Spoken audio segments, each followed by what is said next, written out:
Wait, seriously? A letter from Katie Lewis reportedly reached Young Joc a full week after she had already passed away.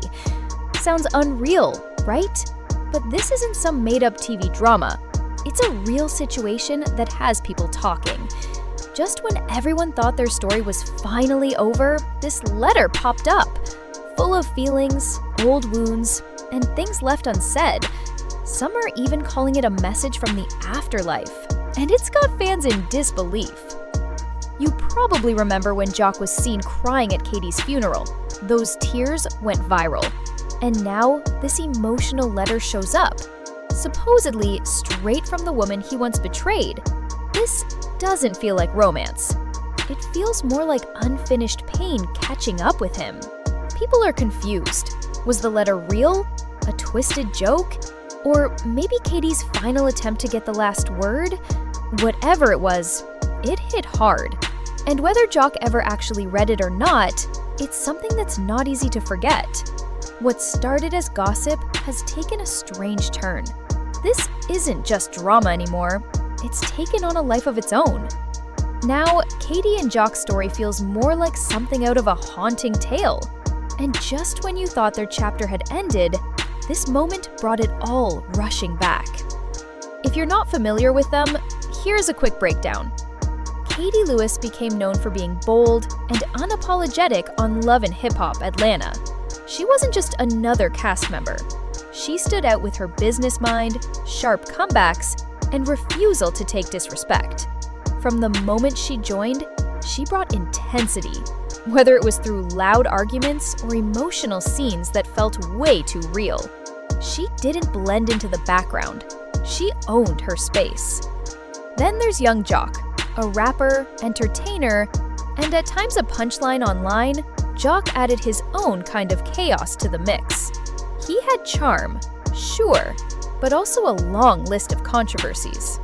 Known for bouncing between women and showing off his lifestyle, he was always at the center of something messy.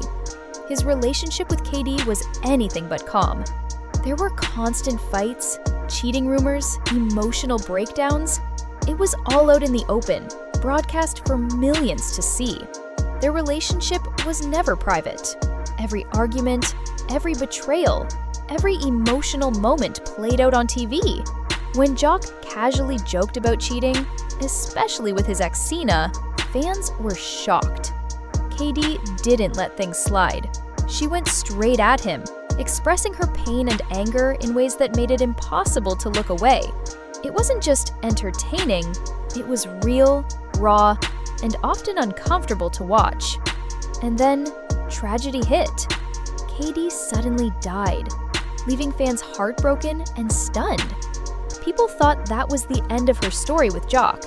But then, out of nowhere, this letter turned up. Not just any letter, but one that somehow surfaced a week after into the hands of someone else who had just died days earlier. It felt too strange to be a coincidence. Some believe the whole thing was set up ahead of time. Others think it's something more spiritual. Whatever the case, it's left people speechless. To really get why this is such a big deal, you have to understand how toxic things were between them. Their relationship was built on tension, pride, betrayal, and public embarrassment. The fights you saw on TV, they were just the surface. Behind the scenes, things were worse. Sources say Katie cried in private while Joc smiled for the cameras. It was a cycle of hurt that neither of them could escape, and being on reality TV only made it worse. Now, this letter has opened up that pain again. Insiders say it's not just a letter, it's like Katie's final confrontation. It includes everything she never got to say, her heartbreak, her anger, maybe even a little bit of forgiveness. It's raw and emotional, and it's left a lasting mark. Of course, some think it's all fake, just another publicity move. But others swear it's legit. Supposedly, the letter was handwritten, sealed, and found in Joc's old house. It was signed by Katie and dated, and the fact that it showed up exactly 7 days after Joc died, that's what's keeping the rumors alive. Fans and blogs can't stop posting about it. Then parts of the letter leaked online. What they revealed was surprising. Katie talked about the relationship honestly, about the love they had, the pain it caused, and the regrets she carried. It wasn't some soft goodbye. It was pointed, direct, and meant for Joc to feel every word. Things got even weirder when a podcast accidentally played a clip of the letter out loud. That's when everything exploded. People started analyzing every sentence, breaking it down like it held hidden messages. And the way Katie wrote? She didn't pull any punches. She accused Joc of ignoring her feelings and making her pain into entertainment. She wrote about how he laughed at her heartbreak on national TV while she suffered off camera. But she didn't stop there. She blamed the show, too. According to her words, the producers helped make the chaos worse. They weren't just filming, they were pushing buttons behind the scenes, stirring up drama just to keep the show going. Katie wanted Joc to know that the damage wasn't just between them. It affected others on the show who also had their mental health pushed to the edge for the sake of views. Once that part of the letter leaked, social media couldn't stop talking. Twitter threads, memes, fake screenshots, everyone had something to say. One person joked, "Joc just got ghosted from beyond the grave." Another tweet read, "Katie's breakup letter came from the afterlife." Now that's real commitment. Even major news outlets started covering the story, calling it one of the most shocking moments in reality TV history. And that's when things got serious. Some insiders claimed Katie was pressured by producers to keep showing up, even when she wasn't mentally okay. They say she was told to keep it messy, even if it meant hurting herself emotionally. The show, they said, wanted tears, fights, and breakdowns. That's what sold. The letter suggested Joc might have been involved in that side of things too. She hinted that he was part of the machine, going to meetings, planning storylines, and feeding into the drama for his own benefit. The clubs, the chains, the cars, it wasn't just lifestyle, it was a distraction from the damage being done behind the scenes. Fans didn't take this lightly. Online forums were filled with anger. People weren't just upset with Joc. They started blaming the network. They wanted accountability. Mental health advocates jumped in, saying Katie's story was a clear sign that something's broken in the reality TV world. One post said it best. "This isn't just about KD. It's about an entire system that profits off people's pain." Celebrities quickly reacted. Some were genuinely upset about what KD went through, while others made jokes about how out-of-hand reality TV has become. One comedian tweeted, "Imagine getting dumped after death by a ghost-written letter. Hollywood, take notes." That line blew up online. Then whispers of legal action started. Word spread that Katie's family might be considering a lawsuit against the network. The main claims? Negligence and emotional mistreatment. Nothing is official yet, but the buzz is loud.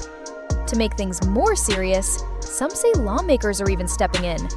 Yes, actual government officials are reportedly starting to look at how reality shows treat their cast members. Talks are happening about new rules that would make mental health support mandatory. What started as entertainment gossip is now being talked about on a national level. Back on the set of Love and Hip Hop, the mood has shifted. Some cast members are staying quiet, scared of the backlash. Others are anonymously describing how stressful the set really was. One said, "You couldn't show emotion. It felt like you were trapped under pressure all the time." And since Joc is no longer alive, he hasn't been able to defend himself. Old clips of him crying at Katie's funeral are going viral again, but now people are watching them differently. Were those tears genuine, or were they hiding something deeper? No one really knows, but the doubt is there. This whole thing has exposed just how blurred the line is between reality TV and real life. The show may have ended, but the emotional fallout hasn't.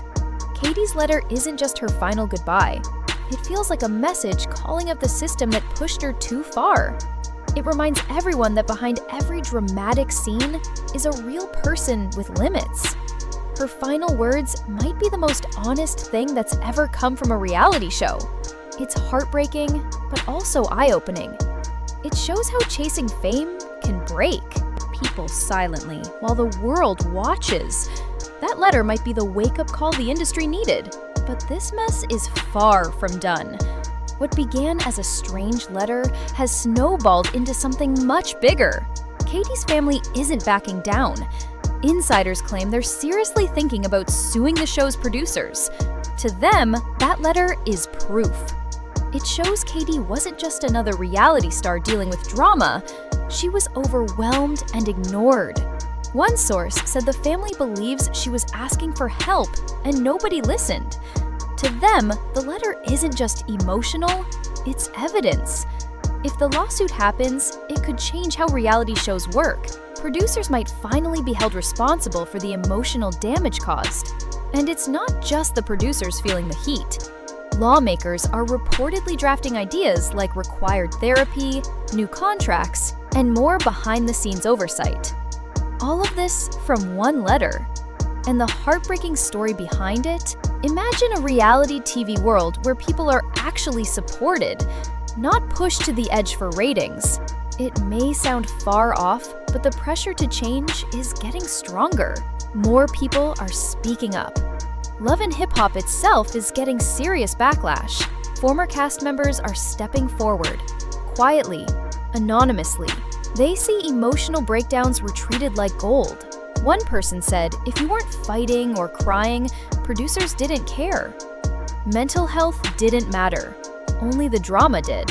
It was a constant demand for chaos, no matter the cost.